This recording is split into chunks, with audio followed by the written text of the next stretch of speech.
Welcome everyone to today's June Whakawhiti Kōrero. It's the very last day of June and we are just slipping in under the wire. Welcome to today. I'm happy that you're here today for our chat with Gavin Hughes, a Year 5 teacher at Wellesley College in Lower Hutt. And before we get to that conversation, a couple of things. First, we want to give appreciation to Southern Cross for their funding our program, for making Pause, Breathe, Smile available for free to all primary and intermediate schools across Aotearoa. Their generous support makes it possible for us to then support teacher and learner well-being through this mindfulness program. So before we turn to speak with Gavin, I was hoping that you would join me for a brief mindfulness practice. I don't know about you, mid to late afternoon is, I think, a really good time to pause and slow down after the hecticness of the day and before maybe heading home and seeing loved ones and family and figuring out what is for dinner. Mine is in a crock pot. However, many days at this point, start thinking what is going on for dinner. So let's bring our attention right now to this brief practice, which is actually one that is newly available on the Pause, Breathe, Smile website. It is either there or will be there very soon, called Filling the Balloon. Okay, so if you would, find a comfortable upright posture in your seat or your chair, wherever you are, feet firmly on the ground, back straight but not rigid, and soften your belly. Allow your eyes to drift closed, or if you prefer, you can soften your gaze to the floor in front of you where you won't be distracted. And let's listen to the sound of the mindfulness bell.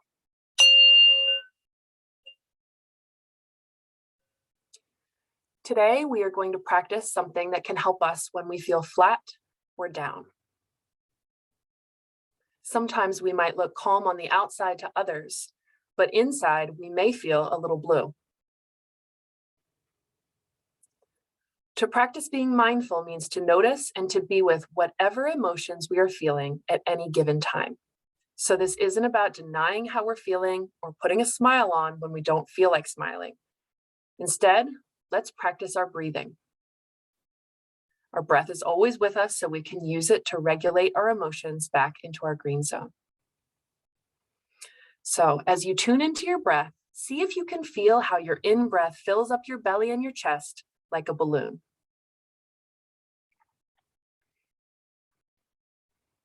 Breathe in, feeling your belly expand and broaden like a bright, colorful balloon full of air. Breathe out, feeling how the air leaving softens your belly and your chest. Continue for a few breaths just like that.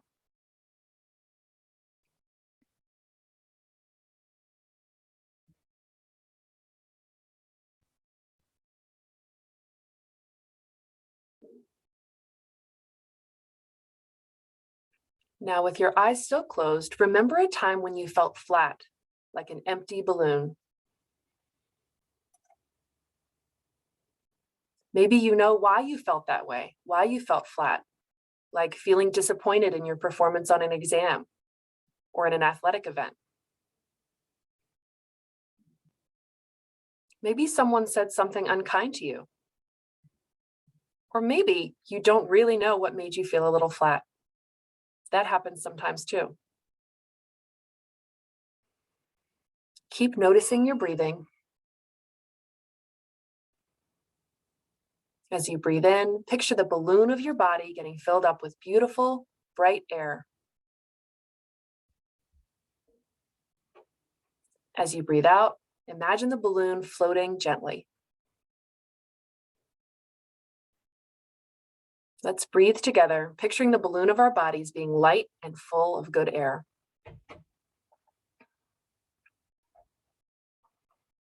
Breathing in, the balloon fills with air. Breathing out, the balloon floats gently.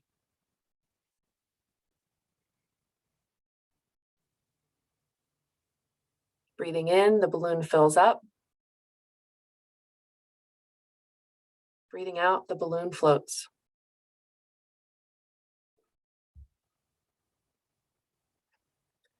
Very good.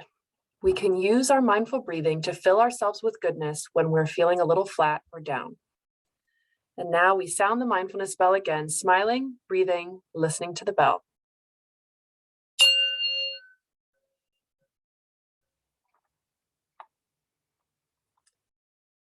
All right. Thank you all for joining me in that. So now I get to introduce our guest for today, Gavin Hughes.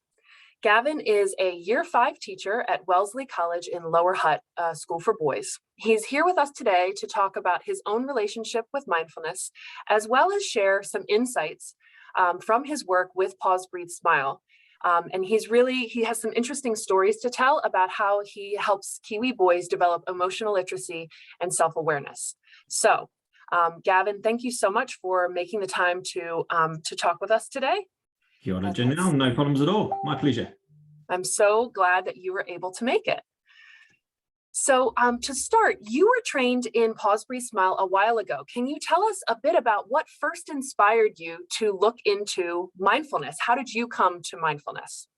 Yep. So it started quite a while ago. I had a few sort of personal things that came up in my life after my children were born.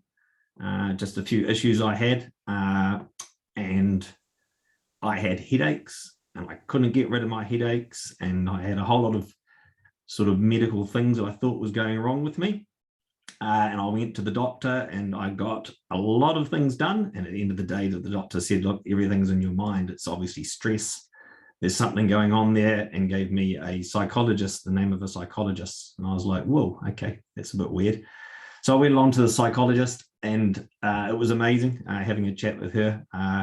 My mum died when I was 13, so that's where a lot of the sort of issues that I was having with came from. And as part of working with her, she got me onto someone called Jon Kabat-Zinn, who is a world-renowned expert in mindfulness. And one of the things she said is, I need to stop being a human doing and become a human being. And it didn't make much sense, but I started listening to Jon Kabat-Zinn, and it all sort of started to fall into place. I also got a very good friend of mine that I've known since I was probably about 15, and he's actually a Wellington High School teacher, a bit of a different sort of guy, but alternative, an art teacher. And I started talking to him about sort of the journey that I was going on at the time personally, and he was talking to me about Pause, Breathe, Smile, which is a mindfulness program that he'd just done the course of. And he recommended I go along and see what it's about. So I asked my principal, who had some reservations, because at the time mindfulness wasn't something that was sort of spoken about, particularly in education. But I told him I really believed in it, gave him a bit of a chat about my personal story, and he allowed me to go along, and then brought it back and started implementing it just in my classroom at that school. But now we're at the point, it was my last school, Gracefield.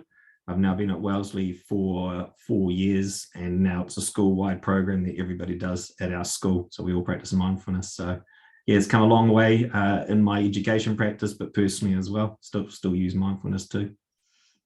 Yeah, so you've been at a couple of schools using Pause, Breathe, Smile, and you've been a teacher for 20 odd years, is that right? Yeah, probably over there if I wanted to count them. Yep. Sorry for calling attention to that. No. So can you talk a little bit about what the impact of COVID has been on your student body and in your school setting with your staff? Can you just, I mean, I know a lot of teachers on here are gonna be nodding their heads, but talk a little bit about the challenges for the last few years. I think the biggest challenge we've had is just, I imagine every teacher would agree with us, particularly those in the junior school, is kids thrive on routine. Is if you can have routine in your program, routine in your week, it just means kids know what's coming up next. They know what's going to be happening in the afternoon. They know what happens on a Monday or a Friday. And when you have that routine, it just means kids are a lot more relaxed with what's happening at school. But COVID's really thrown a lot of the routine out the window, from just, everyday class programs. We operate at our school as well with specialist teachers in performing arts and visual arts and STEM and things like that. So quite often those teachers were having to be taken into classrooms, so those subjects weren't offered anymore. Even just the boys' own family situations, not being able to come to school even though they're well or their best friends, just a whole lot of uncertainty around COVID. And I think that's probably been the biggest issue is not knowing what tomorrow will bring, let alone next week, let alone next term, just all these unknowns. Right. So you mainly work with year 5 and year 6 learners, right? That's correct. Yeah. So when you initially started the program with your classes, what did you expect to happen, and what then actually happened? Like, tell us about what it was like. Well, probably the best ones to talk about, when I first did it at Gracefield School, my last school, it was a year 3-4 class. And I expected it because there was no mindfulness spoken about on TV. It wasn't on the radio. There weren't celebrities saying, mental health is great and mindfulness is the way you can help yourself. So it was a bit of an out there sort of idea. So I decided, after doing Pause, Breathe, Smile, that it was, well, I decided sort of even before I went to the course that it is something that would benefit learners. After doing Pause, Breathe, Smile, and answer my question as to how it can benefit and actually how to teach it to children, I expected the kids to think it was a bit weird. I expected them to not want to give it a go. But generally speaking, the majority of kids have been really open-minded. I think because kids are quite young, a lot of them don't have preconceptions, or they're open to things a lot more than some adults are. But in saying that, there's still, I can think of kids right now in my class who are a bit hesitant to give it a go. And generally, I find the kids who are a bit hesitant are generally the ones who would probably benefit the most from doing it. But the way the class sort of operates is when we have mindfulness time, it's fine if they don't want to participate exactly the way they are, as long as they don't disturb other boys from having the opportunity to participate in mindfulness. So what I might find sometimes is those boys who aren't so keen, they'll just sit there in silence, but their eyes may be open, or they may be looking around the room. And my philosophy is eventually, I'm hoping that they'll come around to giving it a go, and then seeing that it is something that they'll benefit from, because they'll see the benefits that other boys are having. Right. So it's, you don't want to get into a power struggle or a battle over mindfulness practice. Definitely not. No. At the end of the day, even just the concept, some kids closing their eyes, that can be uncomfortable for them for various reasons. So no, we just like I say, the main thing is, as long as they're not disturbing other kids from practicing their mindfulness. As I say to the boys, as long as you're sitting there in silence, you're not touching anyone, then if you're not in the right headspace to join in with the class, then that's completely fine. But like I say, it's very rare now. There are a couple of boys in my class that every now and again don't participate, and that's completely fine. But even they're coming around to it now. So yeah, we're getting there. And you've shared with me that you do talk with your students, your tamariki, about your experiences as a person, as a child, but also about today. How important do you think that is in helping kids see, oh, this isn't just something that the teacher's making me do. This is actually, something that you personally connect with and that you endorse. I think it's incredibly important. So then they can see, there's not just a purpose to do it at school, but also a purpose for them to do it by themselves or at home, teach it to the family, but also a skill that they can have as they're getting older and growing up. So no, I practice mindfulness at home, probably not as often as I should have. I should. Sunday evenings is almost a non-negotiable for myself. I don't sleep well at all at the start of a week, particularly on a Sunday night or a Monday night.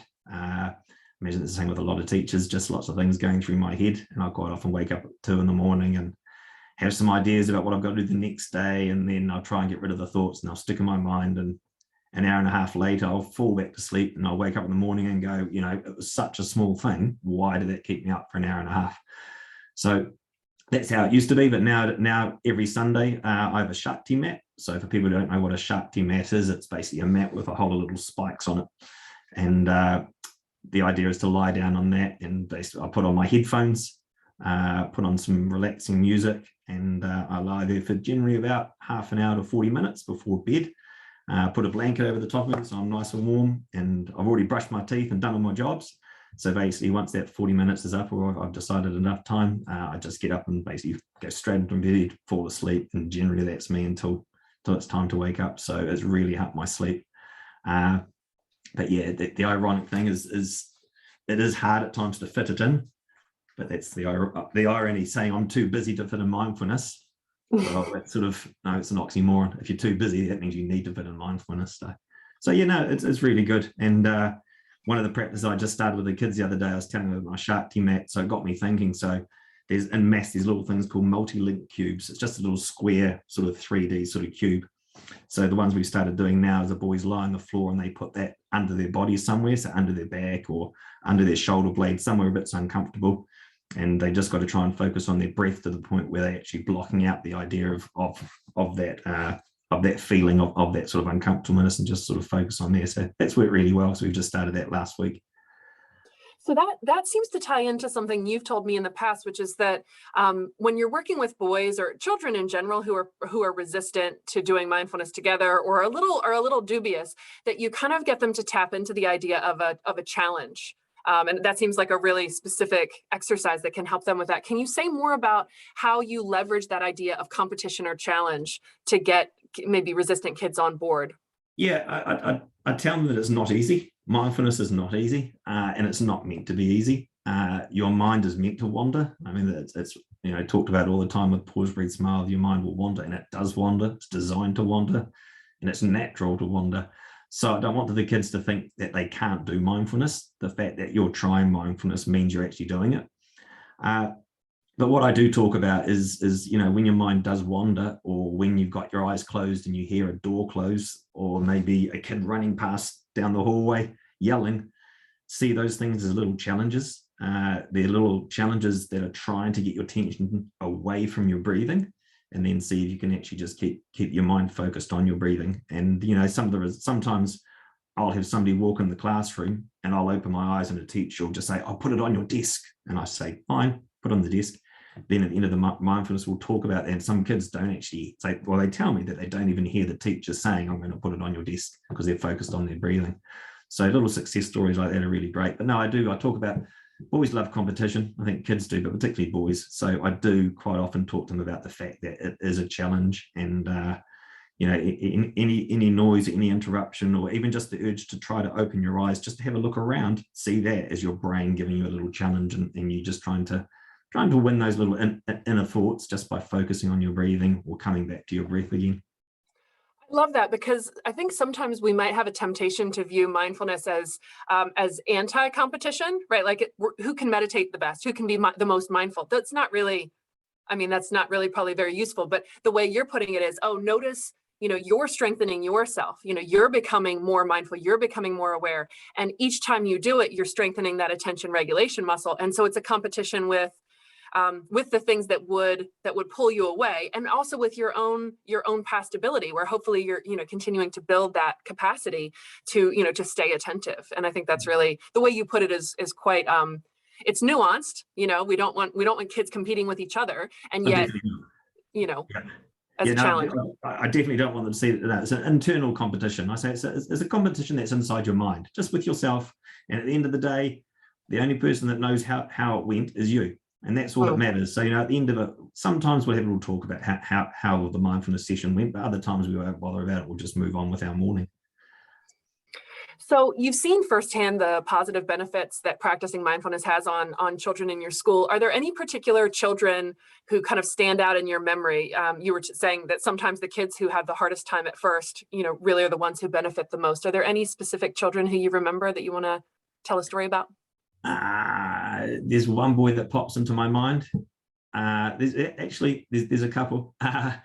There's one boy in particular who used to, at the start of the year, sit under his desk when things weren't going right, and he'd generally yell very, very loudly. And then he was new to our school when he came to my class. It was the first year he'd been at Wellesley in my class. So he learned all about mindfulness. And by the end of even halfway through the year, he wasn't going under his table anymore. He just sit at his desk, and you could see his frustration in his hands and things like that. But at least he wasn't going under the desk. But by the time we got to the end of the year, he'd be able to come up to me and say, "Mr. Hughes, I need to go for a walk," or "Mr. Hughes, I need to do some breathing outside." So he could actually recognize that things were happening in his brain. He was getting a few triggers. He could come up to me and just say, and I'd always let him know, no matter when in the day this was happening, whether it's maths time or it doesn't matter when it is, if he needed to go for a little walk or to sit outside and do some quiet breathing or go look at a tree whatever he wanted to do, he could go and do it. And he'd sit outside, he'd go and do something for 2 or 3 minutes, and then it wouldn't be long, and he'd pop back in and be ready to carry on with what we were doing. So that was really good. There's a boy in my class at the moment who isn't quite that severe, but you can also see when he's doing his work, he'll get frustrated and he'll just start bursting into tears. He's a very, very clever boy. I'll probably actually say he's almost a gifted boy, but he's having a lot of trouble living up to his own expectations when it comes to work. So when he does something that's not quite up to the level he expects, or when he finds something a real challenge, he'll just burst into tears. So I'm working with him at the moment to recognize those emotions. And he hasn't got quite to the point where he can come up to me and ask to leave, but generally I'll come over to him, I'll just say, look, is it time you went to a little bit of breathing outside? And you say, yes, it is. So I'm still the one that's sort of suggesting to go outside, but I'm sure we'll get to the point relatively soon where he can come up and just say to me, Mr. Hughes, I need to go do some breathing, I need to do some mindfulness, or we're quite lucky, we've got a stream at the school as well that the kids are allowed to go and stand next to. So he might want to go down to the stream, but just whatever works for him, really.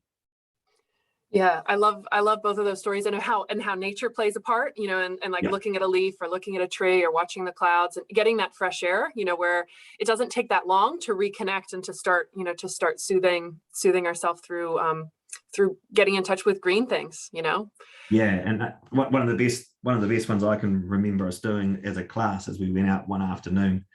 I think we just had spare 5 minutes before we went out to lunch. So I had a little talk and said, look, why don't we just do a bit of mindfulness just before we head out to lunch? And we went and lay under a tree, and all the leaves were falling out of the tree. It was autumn. And I've never done it before in my life. And I actually lay there, and just every now and again a leaf would fall down, and we just follow it with our eyes. And it was a really cool. And even the boys, we came back, and some of the language they were using, I should have probably done a writing lesson of it afterwards, but I never did. But some of the language that they were using about the things they saw and the way the leaves were moving, it was really, really cool. And something I love about that is, in this program, we have the formal lessons, right? That, there's certain content that needs to be covered, but then you noticed a gap in the day, and you intuitively made a call, right? To do something different. It wasn't prescribed. It wasn't something you were told, oh, now you need to look at you need to look at a tree. But because it made sense in that day, it resonated for you and it resonated for the children. And I bet they probably they remember that experience, and they can draw on it, another time when they're feeling stressed. Yeah. So the other thing we've got what we call speech NZ. So there's an examiner that comes in, and our boys do practice at speaking and doing speeches, and that's happening at the moment. So it was meant to be our turn today, but the speech examiner is sick. So we're on Tuesday. But I was just saying to the boys as well that I was telling them about how this what I'm doing this afternoon. I'm having a little kōrero with you about what we do in class. And I said to the boys, how do you think I'm feeling about that? And they said, yeah, excited and good. And I said, yeah, but there's another feeling. I said, I'm actually feeling really nervous. So what do you think I might do if I'm feeling nervous before I go and talk to people? And they all said, oh, that's right. So I said, just remember, one of the things before you do your speech in Z is, if you want, you just let me know in 5 minutes before, whatever it is, you can just go outside and just do some quiet, mindful breathing to yourself before you go in and do your speech, if you find that's going to.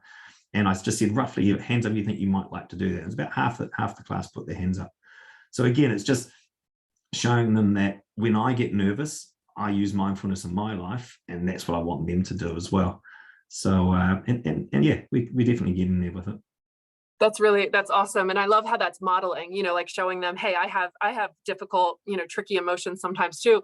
I mean, speaking of, I talk in front of people all the time, and I had a large event on Monday, and I followed a very professional, well-regarded speaker. And then I was the next person up.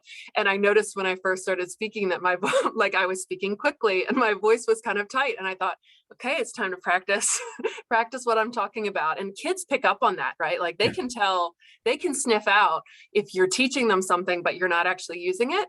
They'll call you on it every time. Oh, and as a teacher, that's very, I don't think there's many teachers around that want to teach things that they don't believe in. I mean, that's why I find mindfulness and put the Pause, Breathe, Smile program so easy to teach, is I 100% believe in. I think it's an amazing program. So, yeah, no, it's, and also, like I say, from a personal perspective, I know how much it helps in my life and how much it's helped in the past too. So I just want the kids to know that that's a tool that they've got in their toolbox when they grow up, and it's like you said in the practice before, it's always there. That's the thing about it. You can do it no matter where you are because you've always got your breath. Right. Yeah. So you teach the formal lessons, but you've already told us about the tree, that just kind of, you just created that in the moment. What are some other ways that you embed mindfulness and emotional literacy and empathy into the rest of your week? So you do the formal lesson, but then, there are 8 of them and you finish them. And how else do you incorporate mindfulness with your students? So our school has a policy at pretty much 9:10 for about 10 minutes. Each class does a mindfulness activity. So that's embedded throughout the school from year 1s right through to year 8s. We also have a wellbeing slot. So each class has a 45-minute wellbeing slot that we teach throughout the year. So that's where our 8 lessons come in. But in saying that, it's generally more like probably 11 45-minute lessons. There's some lessons that I like to go a lot deeper into and get some really good discussions and some follow-up activities, and then even continue on with it again in the next one. And there's other lessons that I find I like them, but I'm not quite as passionate as I am about certain ones. So those ones I'll teach for 45 minutes and great, I'll tick the box, but there's other ones that I find work really well with the boys. And those are ones that I really like to sort of get into in a bit more detail. Well, we're going to come back to outside of the lessons, but I have to know which lessons are your favorites? Like, which are the ones that you're like, I can't wait to get to that one, and it's definitely going to take more than 45 minutes? The neural pathways. So the neural pathways one's about how your brain creates neural pathways, positive and negative. So the more you say to yourself you can't do something, the stronger that pathway becomes, and how they've got to create new pathways. There's lots of great videos on YouTube as well for the boys to watch, and I think boys find that really, well, kids probably, but boys find it really fascinating because a lot of them have that idea that your brain is something you're born with and you're destined to think a certain way or to be able to do a certain thing, but you can actually, it's up to you to teach your brain. So I think they find that really exciting. And the other one I really love, the one is, I can't think of the title of it, but it's the one where you draw the graph and you're basically, your mood's going along like this during the day, and then all of a sudden you have a trigger, and that's when you experience your emotion. So the one where we draw the graph and we can show how mindfulness can actually bring your emotion back by sitting and breathing. That's a really great one because it's got that visual representation of their feelings. And that happens Right. all the time. All things rising and falling. Yeah. There we go. That's the one. Yep. So the boys really like that, I think, because it's really great when you draw that graph, when you draw it for the boys, they can visually really see clearly. I know exactly what I'm talking about, because when this happens to me, that's how I feel. And then it's just teach them to have those skills. We talk that mindfulness isn't the only skill. So when they get into that, it's almost like the learning pit. When they get into that sort of feeling, yes, mindfulness is one of the tools, but another tool is just to go and talk to your friends. Another tool might be to go and kick a soccer ball around or something like that. So we talk about mindfulness being one of the tools, but not the only tool when you're having a bit of a rough time, a bit of a rough day. Absolutely. I mean, when you said, it really helps the boys to see the graph of the feeling, the spike. I often say when I'm doing trainings, I wish someone had taught this to me when I was 8, because it would have saved me a lot of trouble, right? Like, do you feel that way? Like, I wish someone had kind of helped me see this is what's happening in my body, and here's how I can work with it instead of it being a mystery. Yeah, that's right. And I love the bit where if you don't do anything about it, then it just carries on, ends up being your mood.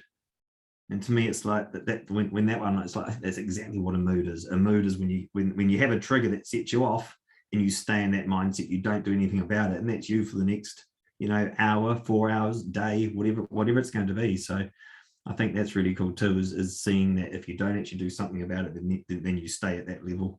So coming back to outside of formal lessons, the kinds of things, I know you told me about, you have a class DJ. Tell me how that relates to mindfulness. Yeah, so it's just trying to think of what's actually ways I enjoy mindfulness. I mean, the Shakti mat, I enjoy lying on that Shakti mat, and that helps me relax. So I try and figure out what works for me in my own practice at home, and then try and put it into a way that the kids can do it. So the DJ one works that I love listening to music, electronic music, all sorts of electronic music. But when I do my own mindfulness practice at home, I like just to have sort of, quiet sort of electronica sort of music playing in the background, nothing too major. So what we do in our class is we've got my Spotify playlist, and I created one called 5H Mindfulness, which is our class. And then during that 10 minutes in the morning, we might choose, we're going to have a DJ today. So the boys all have a list. They come up and we go into our current playlist, which probably has about 30 songs in there. And then down the bottom, it says recommended songs. So the boy who's the DJ can come up and pick one of those. So he picks one of those. They all sit down. We sound the bell. I play the tune, and they all just close their eyes and we listen to it. Sometimes the songs get cut a bit short if they go on for too long. And then at the end of that, the boys just have a little think in their own minds about whether they found that a relaxing song or whether that's something that they didn't find very relaxing. And we just have a quiet little class vote on it. And if the majority of boys liked it, we add that to our playlist. And if it was something the boys didn't enjoy, we don't add it to the playlist. And then that Spotify playlist has been shared with whānau, so they know that if they've got a Spotify account, they can then find our class mindfulness playlist. So I know some boys use it at home, sometimes even just when they're doing art or when they're relaxing or playing with the Lego, the parents will say that they put it on.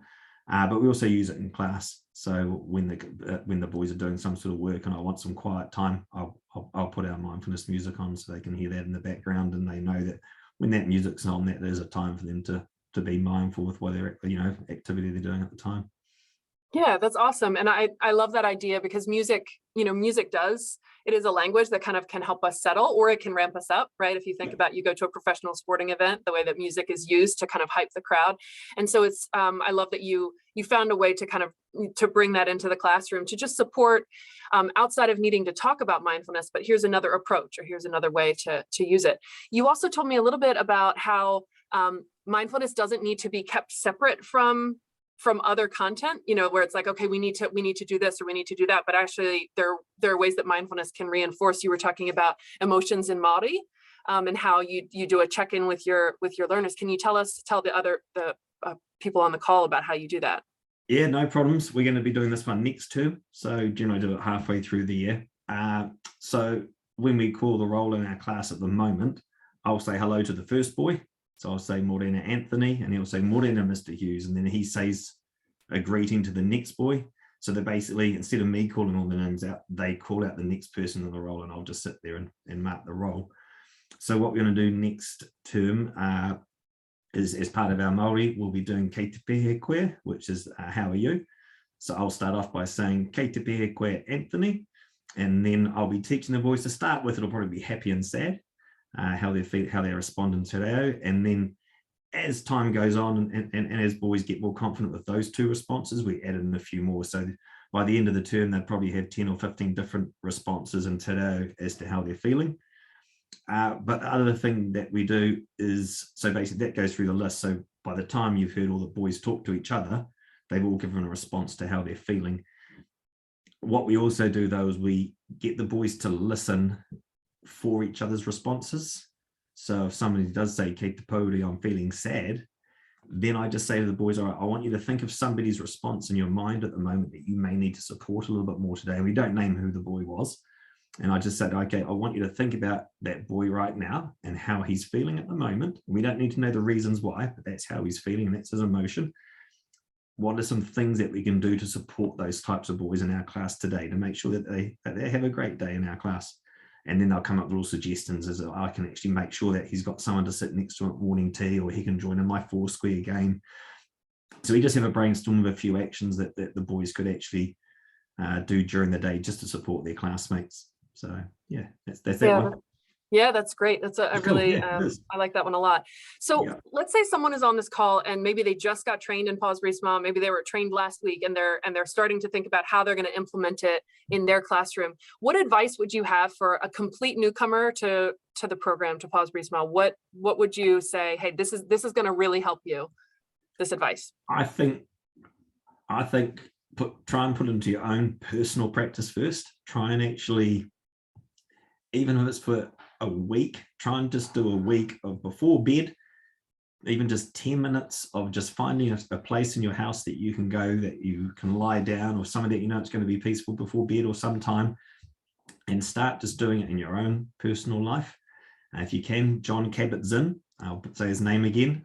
Google him. He's got lots of videos on YouTube that go into a lot of detail as well. And he has some mindfulness practices as well that you can follow online. I think once you actually bring it into your own life and start to see the benefits for yourself, then it's a no-brainer teaching it to kids. It really is. I think particularly with our mental health statistics in New Zealand as well, you know, we need to do something. And I know teachers, everybody's very dedicated towards, you know, improving children's education, but also I think well-being as well now is becoming something that teachers are becoming more and more aware of. That really is a priority, because there's no point teaching kids how to do maths and literacy and writing and all these other things if they're not mentally well. We've got to make sure that they're mentally well first and then teach them all the other bits and pieces. Yeah, that's really well said. So this ties into, I've got 2 more questions for you. You've been doing Pause, Breathe, Smile for a while now, and I know you say you're not an expert, so not saying you're an expert, but you do have a good bit of experience. What keeps you using it? Why do you keep, returning to it year after year? The success stories I see in the class. So like I say, when I can see kids asking if they can have some mindfulness time, or when I see the kids, or I hear stories from the parents about the kids using it in their own time or teaching it to their parents, I see that being a big success. And like I say, I just keep coming back from a personal story. I know how much it's helped me. So I know if it's helped me in my life, and I'm very open with the kids in my class about my own experiences and about things that happen, you know, from a day-to-day basis or week-to-week basis, and things. I say, last night I had a really stink night. When I got home, you know, I forgot it was my turn to cook, and I had to cook dinner, and I hadn't taken the chicken out. And I'll tell them, you know, these things that happen in my life, and I'll just say, and then this happened after dinner. And then by the time I went to bed, guys, I wasn't happy. I wasn't in a good place. So that's when I went and I lay on my shark team, and we had a little talk. So I let them know that, you know, just because I'm an adult doesn't mean I don't have issues in my life. Because I'm an adult, I have issues, but I also know I have some things that help me in my life to deal with those issues. And that is mindfulness is one of the main ones, and riding my mountain bike. I know about that too. Yeah, supports your well-being. Yep. So you told me a little bit about something that grew out of the kindness lesson. So the lesson 6, the vagus nerve and kindness. Can you tell everyone here on this call about what that project was? Yeah, that was a huge project, which was wonderful. I'd love to do it again, but it was such a big project. I'll probably need support through somebody else in my school, or if anybody else is keen, give me a yell. What it basically was is the vagus nerve is a nerve that runs between, you know, your brain and your heart. And when you do good deeds for other people, it strengthens your vagus nerve, which makes you feel good in your heart, but it also helps your brain as well. So the whole idea behind the vagus nerve is doing good deeds for other people. So we were learning about this in Pause, Breathe, Smile in our class, and then we decided we were going to do a good deed for someone else, and we hadn't at that point decided what it was. So we started out this idea of called Donate $1 Day. So what we're going to do is try and get as many people to donate $1, just $1. We didn't want $2, we didn't want $3. We just wanted as many people as we could to donate $1. And we also wanted to get a whole lot of people to hold $1 coin in front of their vagus nerve, and we get a photo and put them. We had an Instagram page, we had a Facebook page and things like that.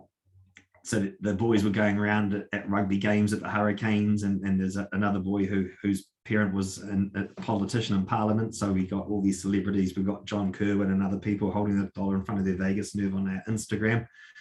And then it sort of snowballed a bit from there. Because it was on Facebook, other schools from around New Zealand found out about it. And they, some of them were Pause, Breathe, Smile classes, some of them weren't. So they started doing their own Donate $1 Day for the same day as ours to support our cause.